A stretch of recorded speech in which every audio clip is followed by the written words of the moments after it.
Okay, so I figured I'd do a quick video on a product I'm gonna try today.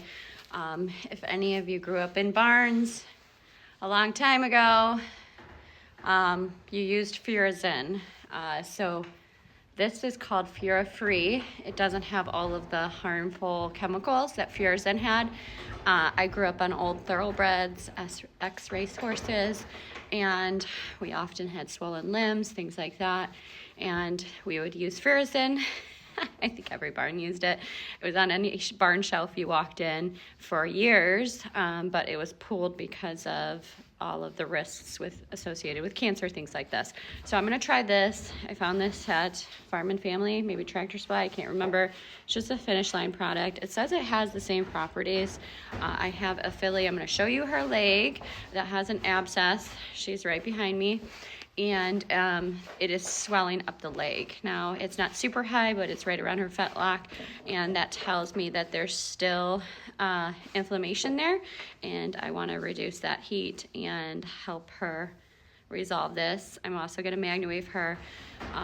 It's really cold here. We also do mix in soaking the hoof as well, which is obviously your first call to action.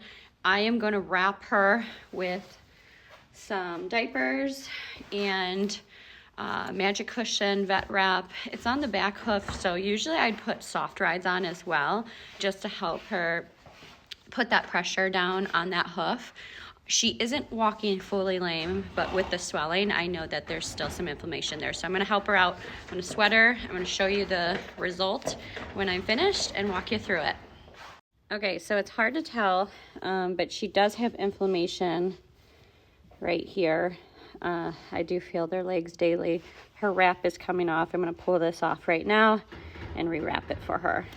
Okay, so here is the hoof. I already pulled the wrap off.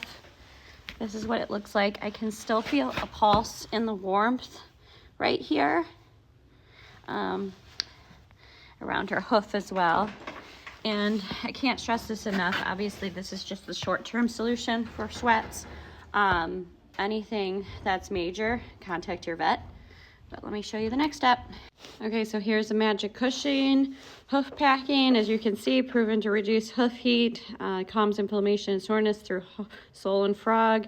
I do like this product. It is super sticky, so use gloves. I'm gonna throw it on this diaper. And again, if you're not comfortable with this, the best thing is contact your vet, your farrier. They can hoof test. They can make sure it's an abscess. Here we go, diaper on the hoof. This is a size 4. Newborn diapers work perfect for most hoofs though. Here is the vet wrap. Make sure it's not too tight or not too high. You don't want to cut off circulation. So this is the duct tape. I make it flat and I'm going to cover the hoof. This is the duct tape on. Just make sure it's not touching her skin, things like that.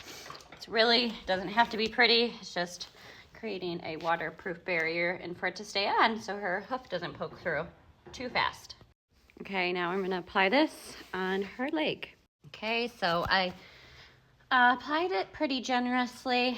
It was a little cold when I started. It had a pretty similar consistency as the old product that everyone once used, and it was not in a heated room, but it did warm up pretty quickly in my hands. So next I'm gonna put the saran wrap on. Here is the saran wrap I just put, which will create the sweet sweat effect, and then I'm gonna put a quick wrap on.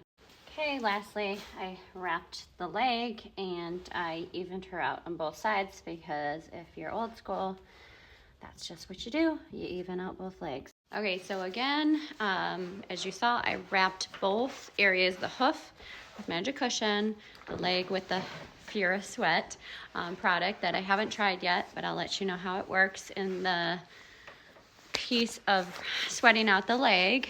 But also make sure that they're truly wrapped as 2 separate units because that's the safest method, of course, and don't leave it on for more than 12 hours. I do check them. I want to make sure that that plastic is not too tight. I want to make sure that they are reducing. I put the wrap on more to make sure I could keep the medication in place to help with the sweat as well. So those are some tips and tricks in the barn that we use often to help our horses. But again, if you're not familiar, consult your vet, consult your farrier. They are the best place to start if there's any lameness issues. I had already had her checked, so I know what is sort of happening and what I need to do to treat her. So I will let you know how it goes. Stay tuned.